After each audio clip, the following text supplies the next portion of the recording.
What is going on, everybody? Let's recap this trade that I took on QQQ. Ended up taking slightly out of the money QQQ puts. Why did I take the trade? What I saw, all the fun information you guys want. Let's jump right into it. So it's important to notice that ES and NQ for the last couple of days have not been correlated at all.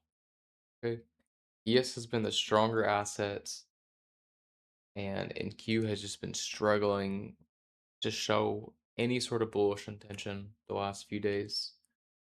We did have a memory stock earnings call the night prior, which definitely did not help the market because although they made a lot of money, they didn't make enough money to really build confidence in the investors.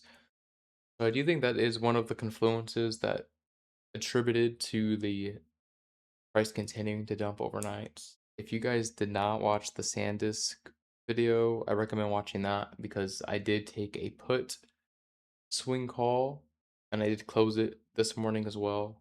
So in total, I'm up about 4,800 on the day here. I made $800 in this trade. So if you just want a little bit more context, I recommend watching that video. So we have these equal lows, and I was really confident that they were gonna get ran through, but I was trying to find an entry because honestly, it looks so good at open. We just started dumping, but I just didn't want to just FOMO jump in because then where are you gonna put your stop? So I waited for this 15-minute bullish fair value gap to get inversed, which it did. I also waited for the hourly candle to open, right? Right now it is 9 a.m. Central. You want to see at 9 a.m., you want to see a move up and then a wick back down. That's going to indicate that, okay, if we're bearish, we had kind of that little manipulation move up, and now we're going to go back down. So far, waiting for the hourly candle to open up, waiting for the 15-minute to get inversed. We got a nice 5-minute retracement. That was initially a 3-minute fair value gap. Then it turned to a 5-minute.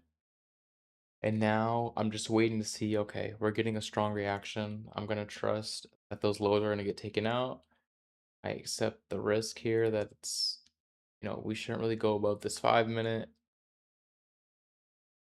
Very bearish intentions.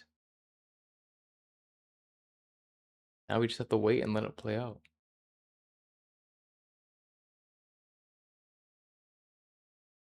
You can see I'm not really up crazy amount right now. It's still kind of hesitating.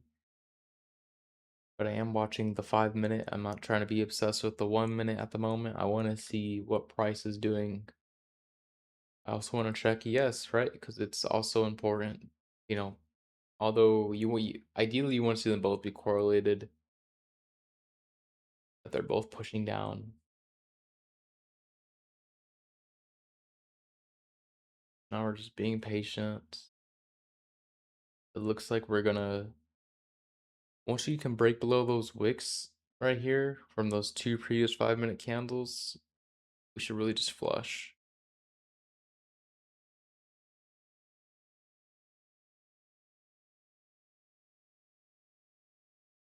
Again, checking the 15 minutes. Sometimes I like to just scroll through higher time frames to make sure that I'm aligned and things, just looking things from a bigger picture all the way down to the smaller picture. The new 5-minute candle just opened up. A lot of great momentum on this candle. The previous ones were a little choppy, but again, as long as price does not go above, the 5-minute fair value gap or go back above the inversion, we should be straight. So at this point, I'm just letting it play out. This was about an 11-minute trade.